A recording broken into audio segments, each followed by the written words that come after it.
diri demi cita-cita. Belajar, bergerak, bermakna.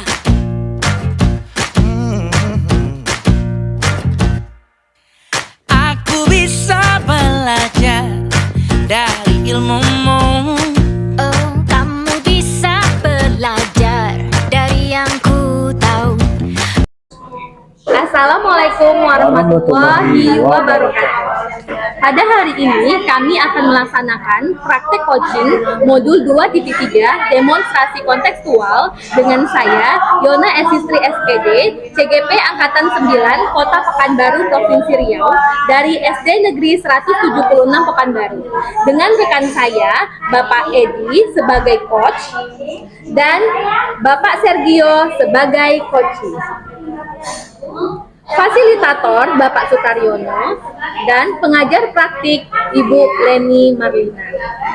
Demikian yang dapat saya sampaikan. Wassalamualaikum warahmatullahi wabarakatuh. Selamat menyaksikan. Bismillahirrahmanirrahim. Assalamualaikum Bapak, apa kabar hari ini? Waalaikumsalam. Kabar saya hari ini alhamdulillah sehat Ibu. Alhamdulillah. Baik, hari ini kita akan melaksanakan praktek coaching ya Pak. Baik. Di mana saya di sini akan melihat, menilai, kemudian saya akan mengamati praktek coaching yang Bapak berikan bersama Bapak Sergio. Pada hari ini saya bertindak sebagai pengamat dengan praktek coaching Alur Tirta, yaitu tujuan, identifikasi, rencana aksi, dan tanggung jawab. Ada beberapa pertanyaan yang akan saya sampaikan kepada Bapak. Pertanyaan pertama, kompetensi coaching apa yang dikembangkan Bapak pada hari ini? Baik Ibu, sebelumnya saya ucapkan terima kasih banyak karena sudah menjadi pengamat saya hari ini. Adapun kompetensi coaching yang akan saya sampaikan atau kembangkan hari ini adalah bagaimana saya dapat menghadirkan diri saya secara penuh, kemudian konsentrasi terhadap kegiatan coaching yang saya lakukan hari ini. Baik, kemudian pertanyaan kedua, kompetensi mana yang nanti secara aktif dan spesifik yang ingin Bapak Coach lakukan? Baik Ibu, adapun kompetensi yang secara aktif dan spesifik yang akan saya lakukan adalah rencana aksi coaching, di mana si coaching dapat membuat rencana aksi dari pengalaman-pengalaman yang dia alami yang disampaikannya nanti ke saya. Oh baik, jadi rencana aksi yang akan disampaikan si coach nanti. Pertanyaan terakhir untuk Bapak Coach, apa indikator ketercapaian dari tujuan pengembangan yang diinginkan? Adapun indikator ketercapaian dari proses coaching hari ini yaitu bagaimana kita dapat menemukan solusi atas permasalahan yang dialami oleh si coaching. Oh ya, baik. Permasalahan, jadi artinya coaching menemukan sendiri solusi permasalahan yang coaching hadapi. Selesai pertanyaan saya untuk kegiatan hari ini. Silahkan Bapak Coach dan Coachee melakukan praktek coaching sesuai alur kita dan saya akan amati. Silahkan. Baik Ibu, terima kasih. Wassalamualaikum warahmatullahi wabarakatuh. Waalaikumsalam warahmatullahi wabarakatuh. Baik Pak Sergio, apa kabar Pak Sergio? Alhamdulillah sehat Pak. Pak Edi gimana kabarnya? Alhamdulillah kalau saya sehat. Apa yang perlu kita bicarakan siang ini Pak Sergio? Nah itulah Pak, saya datang ke sini bertemu Pak Edi karena ada hal yang ingin saya sampaikan. Saya omongkan dengan Pak Edi. Begini Pak Edi, di sekolah saya, kan saya diamanahkan sebagai wali kelas nih Pak Edi. Iya.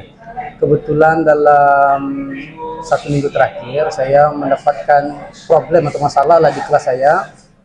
Saya dapat laporan bahwa anak-anak yang di kelas saya itu pada cabut di jam pelajaran Pak Edi. Hampir 50% yang cabut dari kelas. Dan itu masalah bagi saya, kecewa hati saya, beban juga bagi saya, itulah Pak Edi. Maka saya ketemu dengan Pak Edi hari ini, mudah-mudahan kan perbincangan ini ada solusi nanti yang saya dapatkan. Baik Pak Sergio, dari pembicaraan kita tadi saya tangkap bahwa Pak Sergio ada sedikit permasalahan di kelas ya Pak ya, yaitu siswanya Bapak yang biasanya tidak cabut sekarang sering cabut Pak ya. Jadi Pak Sergio, kira-kira apa yang menyebabkan anak kita tersebut cabut Pak Sergio? Begini Pak Edi, ini kan sebelum kejadian ini Pak Edi, memang di bulan Oktober hingga sampai awal November itu kita guru-guru pada sibuk pelatihan Pak Edi. Kita akan dapat bantuan SMKPK Pak Edi, pusat pengguruan.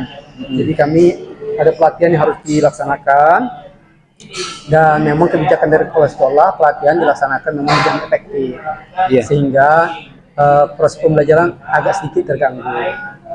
Guru-guru kan kurang memperhatikan murid-murid gitu kan, karena sibuk juga dengan pelatihan. Makanya pada saat banyaknya pelatihan itu yang diperintahkan, yang ditugaskan untuk menggantikan guru-guru ngajar itu mahasiswa PPL. Tapi Pak Edi tahu sendiri kan, siswa SMK itu seperti apa.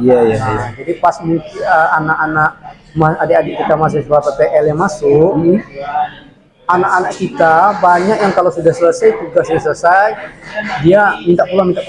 Bahkan dalam waktu-waktu tertentu, jam istirahat atau seperti apa, jam siang-siang itu, karena mereka tahu guru-gurunya banyak pelatihan dan seperti apa, mereka ambil inisiatif pulang.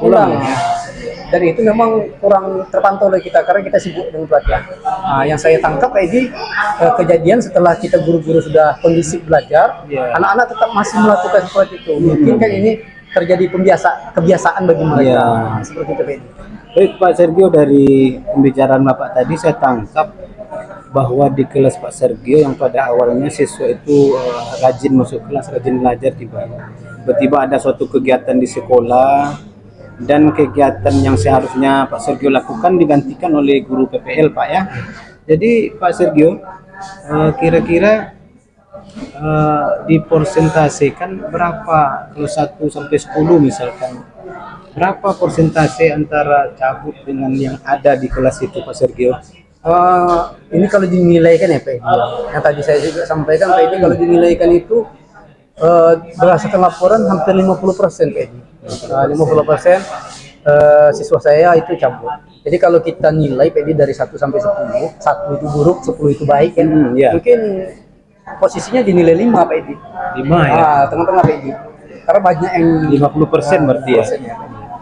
Baik Pak Sergio, dari pembicaraan kita tadi bahwa ada sekitar 50% siswa yang tidak masuk atau keluar pada saat jam belajar ya. Jadi Pak Sergio, kira-kira Pak Sergio selaku guru ini kan sebelumnya sudah ngajar ya, di situ ya. Pak Sergio, apa tindakan Pak Sergio kira-kira yang akan Pak Sergio lakukan dengan keadaan yang seperti itu Pak Sergio? Dengan keadaan yang seperti ini Pak Edi, yang kalau kita nilaikan itu nilainya 5 ya Pak Edi, tentu saya mau tingkatkan ke Pak Edi. Kalau bisa ya memang nggak ada yang cabut lagi Pak Edi. Kan seharusnya seperti itu kan. 100% ya. 100%. Makanya kan saya jumpa Pak Edi kan mau bincang itu juga.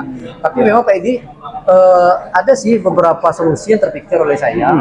Tapi nanti saya minta tanggapan Pak Edi juga kan. Dari solusi ini. Solusinya pertama Pak Edi, dengan laporan yang ada ini, saya ingin pertama itu memanggil orang tua yang siswanya cabut.